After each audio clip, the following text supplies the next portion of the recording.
Hi friends, എല്ലാവർക്കും നമസ്കാരം. ഇന്ന് ഞാൻ കാണിക്കാൻ പോകുന്നത് എല്ലാത്തിനോടൊപ്പം ചപ്പാത്തി, ചോറിനോടും ദോശ, ഇഡലിയോടും എല്ലാം കഴിക്കാൻ പറ്റുന്ന ഒരു വെണ്ടയ്ക്ക കറിയാണ്. വെണ്ടയ്ക്ക ഇത് ഒരിക്കൽ കഴിച്ചാൽ നമ്മൾ എപ്പോഴും കഴിച്ചു, അത്രയ്ക്കുള്ളതാണ്. ഇതൊരു 8 വെണ്ടയ്ക്ക എടുത്തിട്ടുണ്ട്.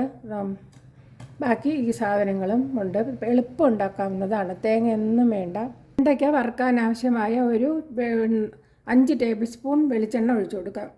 2 ടേബിൾ സ്പൂൺ മതിയാകും. ഇത്രയും മതിയാകും. 2 എണ്ണത്തിൻ്റെ ആവശ്യമേ ഉള്ളൂ. 5 വേണ്ട. 2 ടേബിൾ സ്പൂൺ വെളിച്ചെണ്ണ ഒഴിച്ചിട്ടുണ്ട്. ഏതെണ്ണ ആയാലും വെണ്ടയ്ക്ക മൂത്തിട്ടുണ്ട്. ഒരു മീഡിയം ഫ്ലെയിമിൽ ഒരു 3 മിനിറ്റ് ഇടുന്നപ്പോൾ ഇത്രയും മൂത്താൽ മതി.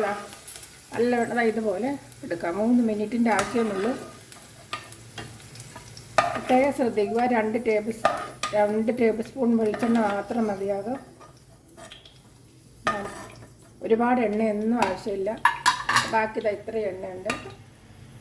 അതിലേക്ക് ഒരു സവാള, ഒരു വലിയ വലിപ്പമുള്ള ഒരു സവാള ചോപ്പ് ചെയ്തിട്ട് കൊടുക്കുക. അരിഞ്ഞിട്ട്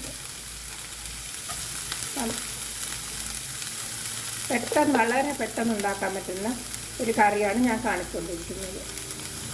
ഇതിലേക്ക് ഒരു 1/2 ടീസ്പൂൺ ഉപ്പിട്ട് കൊടുക്കുക. എന്നിട്ടൊന്ന് വഴറ്റാം നമുക്ക്.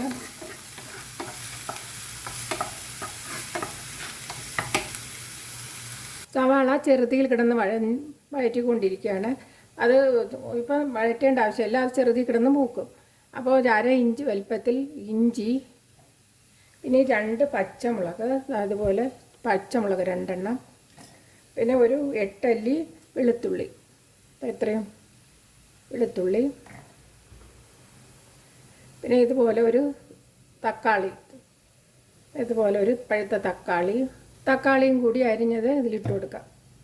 1/2 ടീസ്പൂൺ ഉപ്പും കൂടി ഇടാം. അതിൽ വെള്ളമൊന്നും ഒഴിക്കണ്ട, നല്ലവണ്ണം അരച്ചിട്ട് വരാം. സവാള ഇതുപോലെ നല്ല ഒന്ന് മൂത്ത് വന്നിട്ടുണ്ട്. അപ്പോൾ നമുക്ക് 1 ടീസ്പൂൺ മല്ലിപ്പൊടി ഇട്ട് കൊടുക്കാം. 1 ടീസ്പൂൺ മല്ലിപ്പൊടി. ചെറുതീയെ പാടുള്ളൂ, ഇതെല്ലാം കരിഞ്ഞു പോകുന്നതാണ്. ഒന്ന് വഴറ്റി കൊടുക്കാം. ഇനി 1 ടീസ്പൂൺ അതേ അളവിൽ തന്നെ മുളക് പൊടി ഇടാം. മുളക് പൊടിയും നല്ലവണ്ണം മൂക്കേണ്ടതായിട്ടുണ്ട്. ചെറുതീ തന്നെ വയ്ക്കുക. ചെറുതീ കിടന്നിങ്ങനെ മൂക്കട്ടെ. ഫ്ലെയിമിൽ 1 മിനിറ്റാണ് വച്ചത്. അതേപ്പോൾ നമുക്ക് തക്കാളി ഒഴിച്ച് കൊടുക്കാം, അരച്ചത്.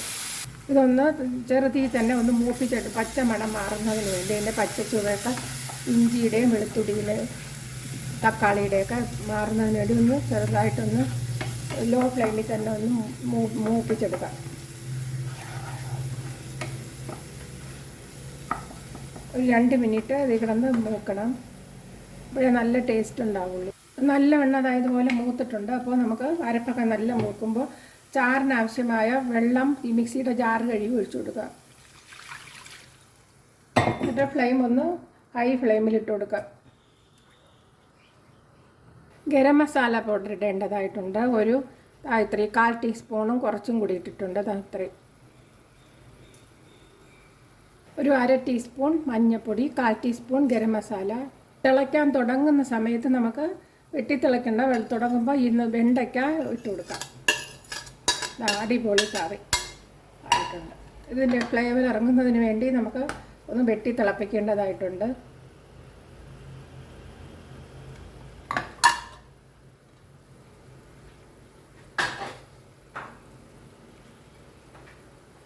നല്ല ചാറോടുകൂടി, അത് ചോറിനായാലും ഏതിനായാലും. നമുക്ക് ഇനി ഒരു കാര്യം കൂടി ഇടാനുണ്ട്. തിളയ്ക്കുമ്പോൾ ഓഫ് ചെയ്തിട്ടുണ്ട്. ഓഫ് ചെയ്തതിന് ശേഷം ഒരു പിടി